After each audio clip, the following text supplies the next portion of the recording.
Hallelujah. Odomfo yada wase na nso ne yedi ne yie dodo. Enya wo na wo ye na fa wo ma Israel nken, wo ma wiase nken, wo ma egidifo nken. Eya wo na waye. Eno tiase ayeye ne nkanfo ne tonton ye wo dia. Enen so yada wase so de ya hye na wotwe foforo ase. Ya ho odin nyina gina wo so. Erade ye kanko nyina gina wo so. Eno tie ni da wo kwan sa wo nyame tiasefo, nyame nkronkro be kyerɛkyerɛ yen nenso. Na yate wasem ase de aboye mbra e de ahye odin konkro ne onyam yada wase bebre e wo Yesu Kristo din mu ne abompaye. Hallelujah. Odofo enenso mema wakwa abade ba oti ase senjumede yi so onyankopon aba wo sempekeni Jacqueline enen na nyame na meso de ne nsem bra ye nyinai ye befa ya kinkan nsem afi Yohane asempa no eti dunum chichemba kokosin wotwe wote ye befa ya kinkan nsem efi Yohane asempa eti dunum chichemu baako edikosin wotwe no mama yenti Awurade asem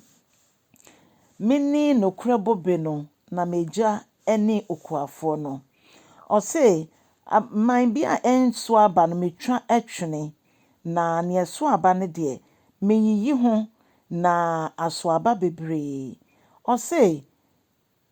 modie yeyiyi mo ho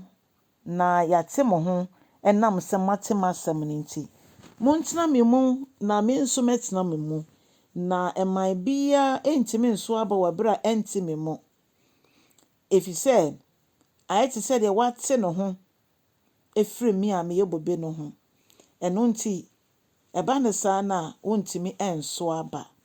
ampa nso ye hu ne se edua bi ho na yetwitwa enua ewu ebatabata ho no a ana se edua na pasensen ho a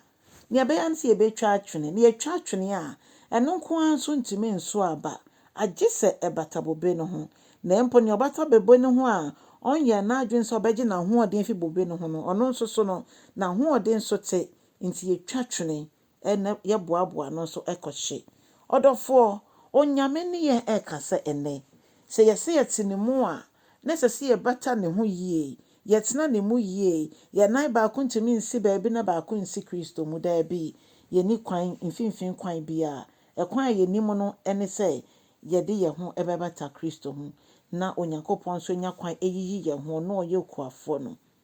osi ampa mini bobe no na muni ne maye no na obi obetena me mu no me nso metena ne mu ama na so aba bebre fi se mokwetimi a muntimi nya hwe mokwetimi a muntimi enya hwe obi biara otena me mu no ene obeso aba ne ontena me mu no metwa na atwene ama no awo ana ama na hye ne aboaboa no de egu ogye eyasem kase pa ena Bible boss wo hei se yantene Awurade mu a ogye mu ena yebekoko wie nanso osisa mutena me mu na me nsem so tena mu a mombisa bibia wo medin mu na meye ede amamo bibia mo pe bia momisa wo medin na kyese ne ebebisa na ese efa onyankopon pe mu enya yen yepe emu na afei ose se yeso aba bebre a ene yebefre na chidifo na wei ede ne onyam hye ebre Awurade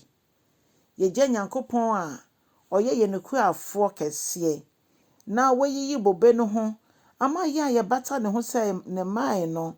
yanso yetimi aso aba bebre ebasa Awurade anije ese akrai aba bedom no odofo ye bompa ese yenso nyame befa yenso no watwe akra ma ne ho esanse na obi so na me ne wo ye behu Kristo obi mpa eboso obi afutu so asampaka bia obi beka ya wuti bi na me ne wo nyina yetimi enya adwensa kira yenso so nyankopon eni da yenso se yenso ne yesua bia ne de bema afoforo na afoforo nso etimi ababata bobe dua na eye bobe dua papa no onyame ndumbo ayen ne yentimi ye na ejuma yosampaka ne ejuma ene cha asam no na afei maye kokromoti agina ho na afei ebra wo ye ne sanso na won subscribe ya na waye ne sa na waye nso dada wa subscribe dada na won bodon no so a yes nsem ne ba anhwa won sa entimi nka bi na mo bo so a na kyerɛ sɛ ɛma wo notification sɛ wote aseɛ sɛn ama wo nkra. Onyankopɔn dom mboa wo na ɔnka wo ho. Na sɛ Yesu ama ɛna a yɛbɛhyia ɔkyena wɔ line no so. Ɔba nso a ne yie mu a na mebisa sɛ woayɛ krado sɛ Kristo ba a wode anigye ɛbɛhyia no kwan anaa. Adɔfoɔ, momma yɛnyɛ hyem Awurade. Momma yɛmbie yɛn yiyeyɛ mu nyinaa nyɛ n'adwuma. Ɛwɔ Yesu Kristo din mu na yɛabɔ mpaeɛ.